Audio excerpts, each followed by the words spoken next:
देश के अंदर आज चंद्र ग्रहण पड़ा और चंद्र ग्रहण को लेकर कई मान्यताएं इस देश में हैं, बल्कि दुनिया भर के अंदर अगर मैं देखूं तो धर्म से लेकर विज्ञान तक चंद्र ग्रहण को कई नजरियों से देखा जाता है। लेकिन आप सबके मन में कभी तो यह सवाल उठा ही होगा कि चंद्र ग्रहण कब पहली बार लगा। चंद्र ग्रहण आज लगेगा या आज से कितने साल बाद फिर लगेगा या किस महीने में लगेगा, ये तो हमें पता लग जाता है, लेकिन ये कौन बताएगा कि सबसे पहला जो चंद्र ग्रहण था वो कब लगा था।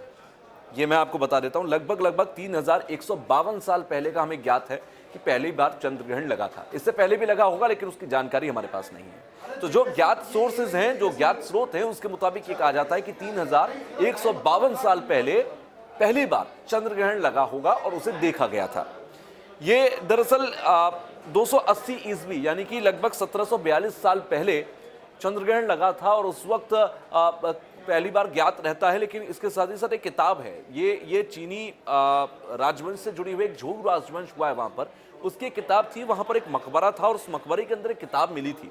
उस किताब में लिखा था, चंद्र ग्रहण के बारे में जानकारी थी और उस चंद्र ग्रहण के बारे में जो जानकारी थी वो ये बताया, उसमें लिखा गया है कि 1137 ईसा पूर्व यानी कि आज से 3152 साल पहले तारीख थी 29 जनवरी की, उस दिन पहली बार चंद्र ग्रहण लगा था।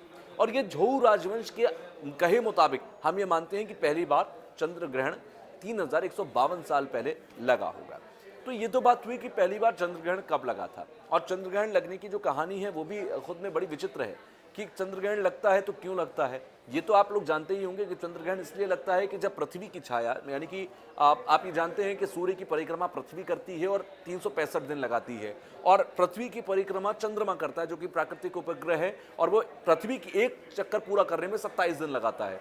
तो जब होता क्या है कि सूर्य ये है और जब पृथ्वी चंद्रमा के बीच में आ जाती है, यानी कि सूर्य और चंद्रमा के बीच में पृथ्वी आ जाती है और ऐसे डायरेक्शन बनता है कि पृथ्वी की छाया, क्योंकि सूर्य का प्रकाश अगर इस पर पड़ेगा पृथ्वी पर, तो पृथ्वी की जो छाया है वो चंद्रमा की तरफ पड़ेगी। तो जब वो चंद्रमा के ऊपर पड़ती है तो वो हमें दिखाई नहीं देता है, क्योंकि हम ये जानते हैं, विज्ञान ये कहता है कि चंद्रमा हमें सिर्फ इसलिए दिखाई देता है पृथ्वी से क्योंकि उस पर सूर्य का प्रकाश पड़ता है। अगर सूर्य का प्रकाश उस पर ना पड़े तो चंद्रमा हमें दिखना बंद हो जाए। और यही वजह है कि चंद्रमा की कलाएं घटती बढ़ती हैं, वो एक अलग विषय है, उस पर फिर कभी डिस्कशन कर रहेंगे। लेकिन फिलहाल का जो विषय है वो ये है कि हमें चंद्र ग्रहण सिर्फ इसीलिए दिखाई देता है, चंद्र ग्रहण इसीलिए होता है क्योंकि पृथ्वी की छाया उस पर पड़ती है और जिस वजह से चंद्रमा हमें दिखाई नहीं देता। तो ये तो वजह है चंद्र ग्रहण होने की। लेकिन क्या आप जानते हैं कि चंद्र ग्रहण से जुड़ी हुई कई अलग अलग मान्यताएं भी हैं।